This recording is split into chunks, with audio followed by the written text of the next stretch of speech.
Oh, minasan! Watching anime is for casuals. Real intellectuals like myself have transcended anime.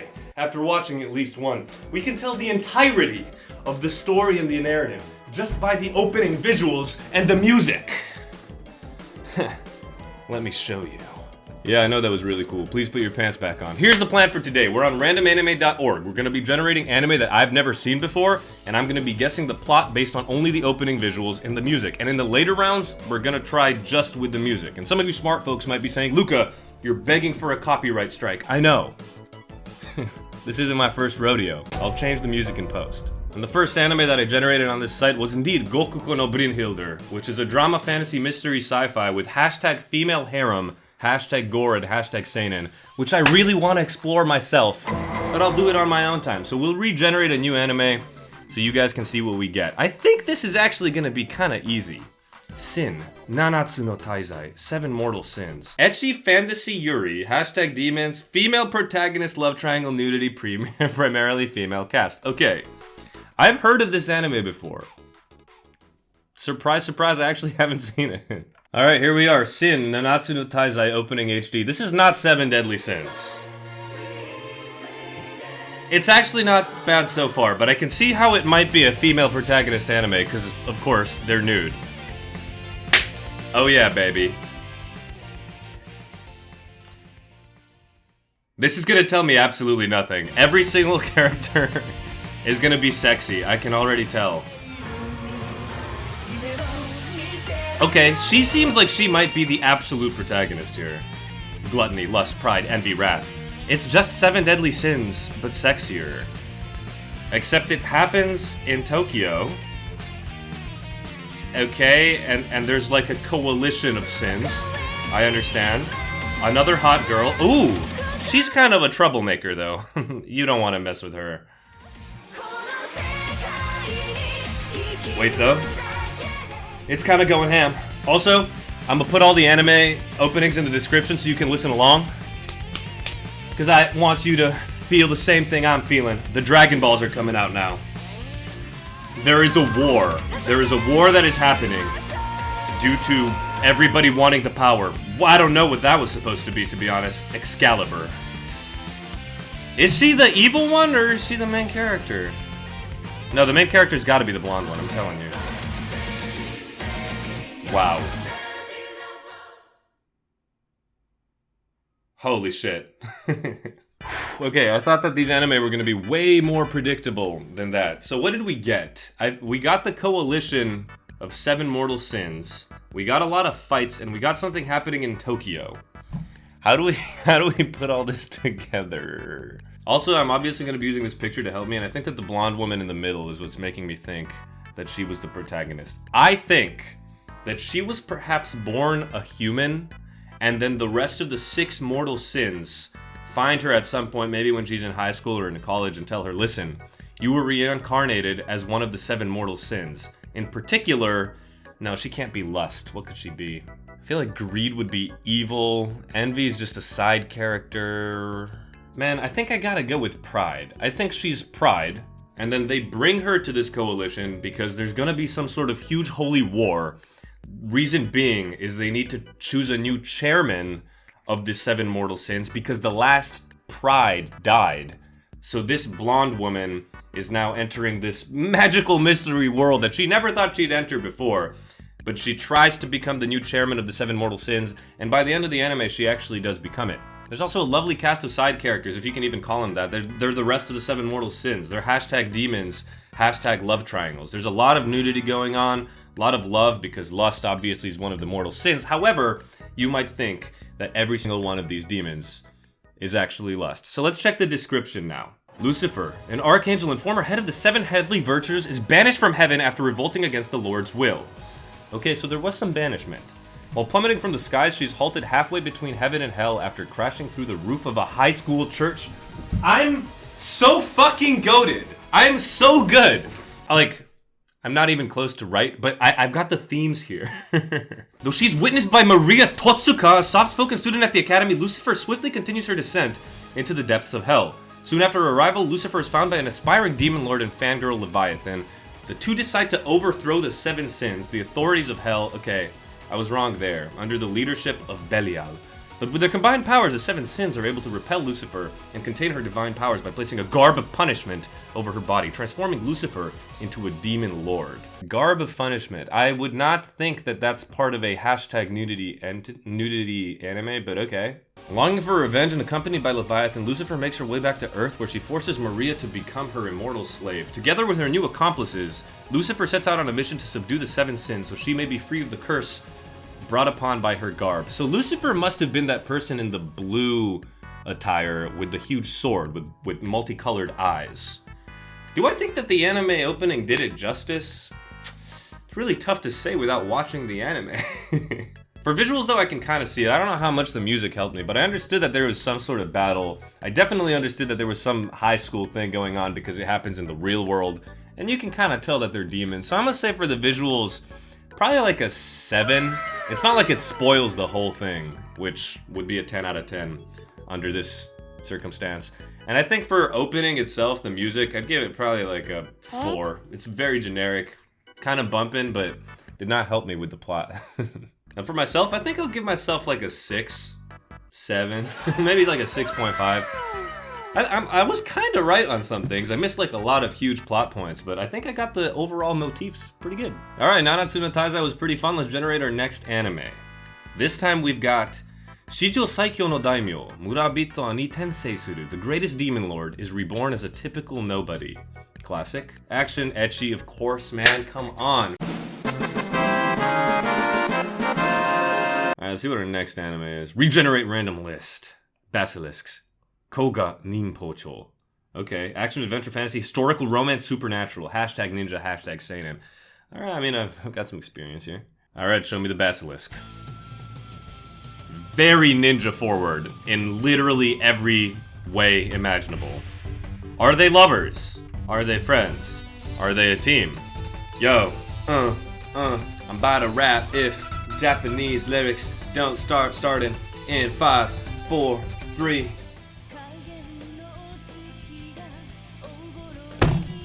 Okay, there's a moon. Ah, more moons. At least I know that the executive producer is Yasui.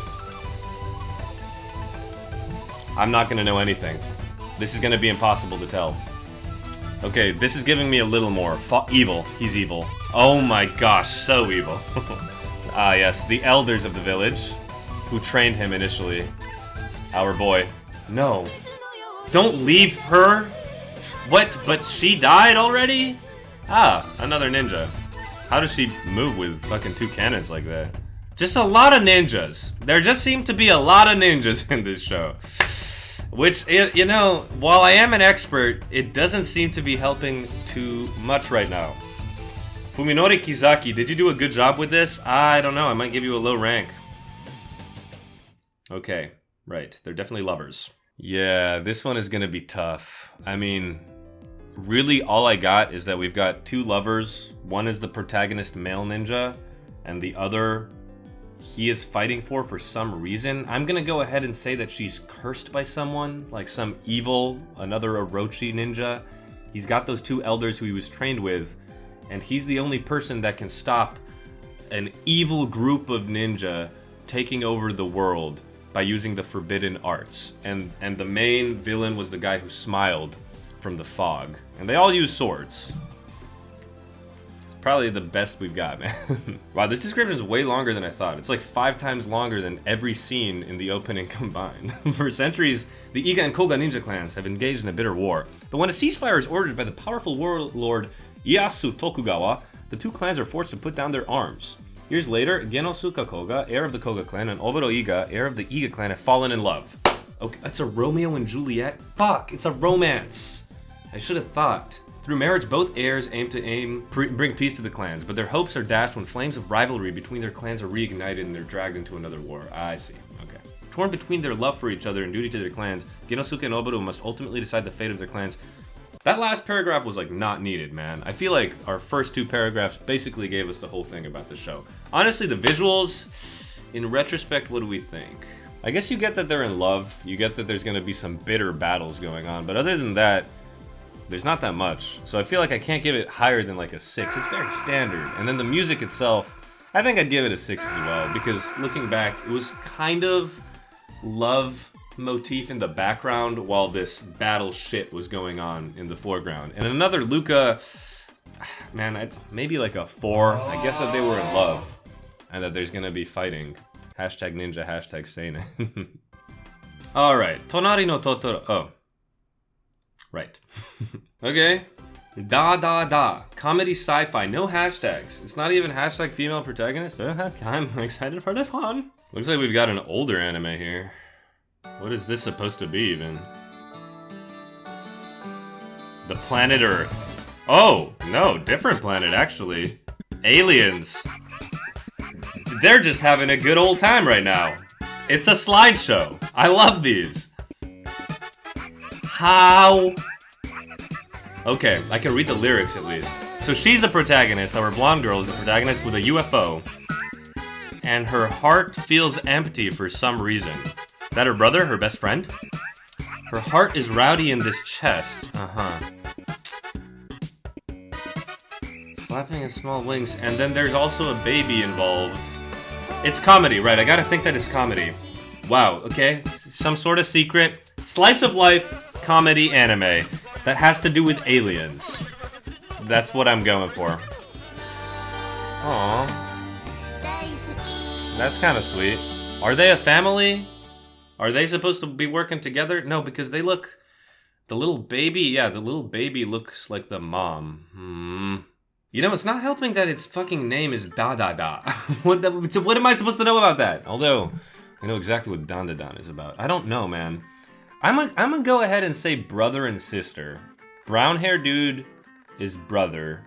She is sister. And then they have an even younger sibling whom they take care of. Because there was a scene with 3 adults. Their grandfather, and I'm gonna say their 2 parents, who have been abducted by aliens, in particular the cat. But the cat still brings them back to Earth, because the cat's like nice. So they all hang out with the cat.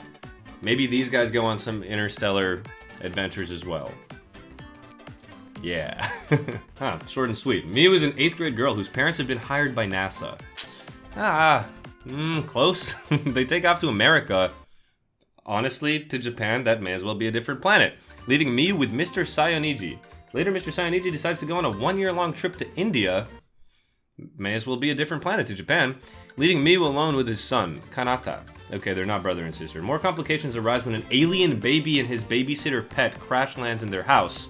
To make things work, alien baby starts calling Miu and Kanata mom and dad, also showing ESP power and floating around. Wow. Maybe I should watch this. Damn, I didn't do very well. I also don't think that the opening did super well, but it's a comedy anime, it doesn't really have to. Plus, the beginning was just a slideshow. I'm gonna still give it like a 6 or a 7, like in retrospect. The music, way better than any other music we've heard so far in relation to what the anime actually is. So I think I'm gonna even give it like an 8. And for myself, it wasn't as good as the first one, but I'll give myself a 5 still. I missed a lot of key points, but I got like some of the important things. Let's try like one more and then let's try audio only. Mary and the Witches, damn it. Oretachi ni tsubatsu wa nai. Under the innocent sky. We without wings under the innocent sky. Comedy drama ecchi, of course. How can you have a comedy drama ecchi? Harem psychological romance.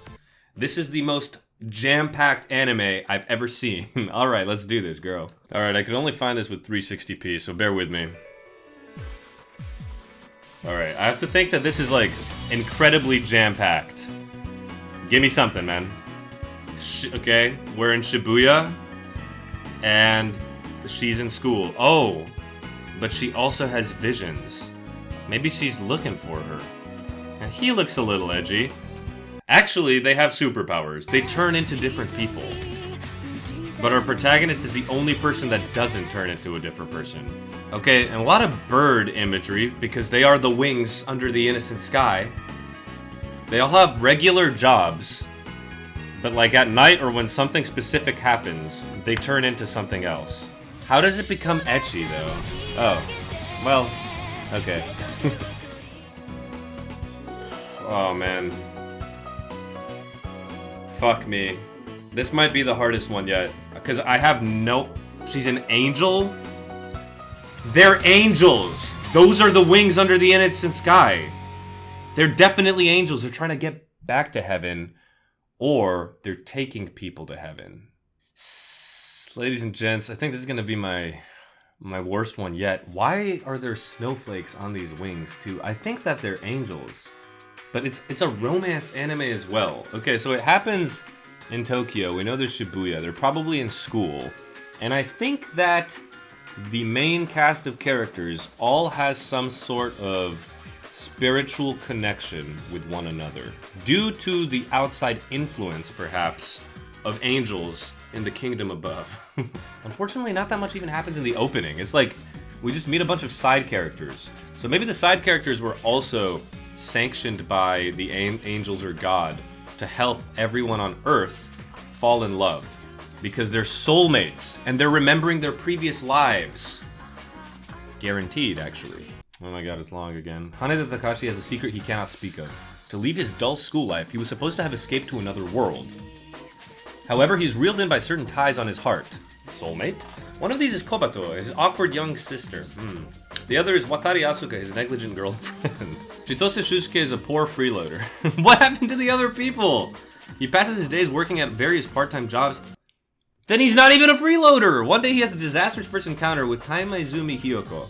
The next time they meet, Shusuke discovers that they are fellow employees at his part-time job. Okay? What about Haneda Takashi? Narita Hayato sees himself as a hard-boiled person. Back-breaking jobs are nothing to him. Hayato shuns normal human contact, but during the nights, he would get together with delinquents and other denizens of the night. One such night, he meets the cheerful and oblivious Otorinaru. The relationships with these girls will affect greatly the three young men, but what exactly is the relationship these young men have with each other? I guess we'll never know. Wow, that was impossible to fucking guess.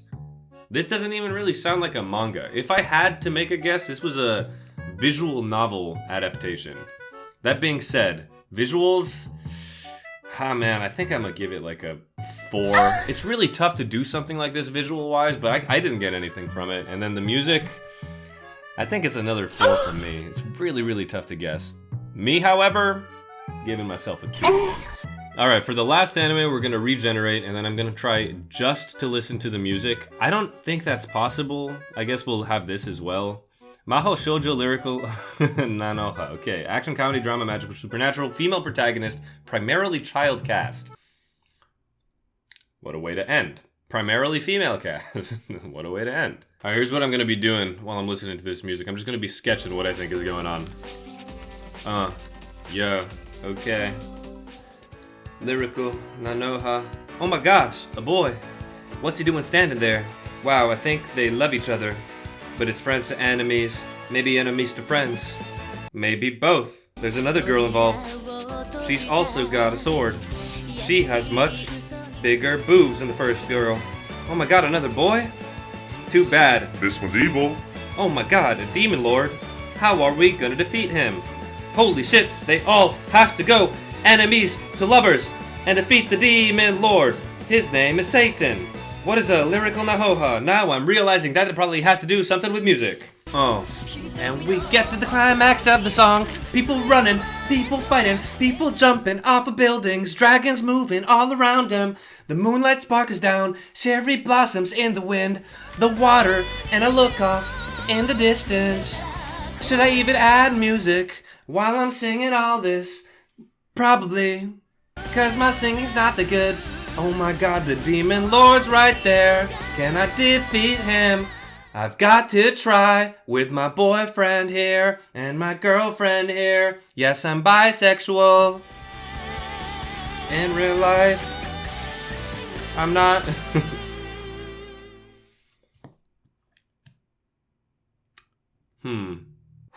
Okay, yeah. This isn't fucking impossible. Actually impossible. I guess we'll take a look here. They're magical. They don't have swords, they have wands. How did I miss that? Oh, I mean axe, like spear, axe, magic, tools. I think everything that I said while I was drawing was correct. Do you want to see the drawing? Yeah, it's pretty good. So here, this bad evil guy goes enemies to lovers with this girl with a sword, and this girl with a sword is with a pretty boy, and they go enemies to lovers, and then they have to come together to defeat Satan. I don't really know what this was. It was like a magic wand, maybe. Yeah, I think that's the plot of the show.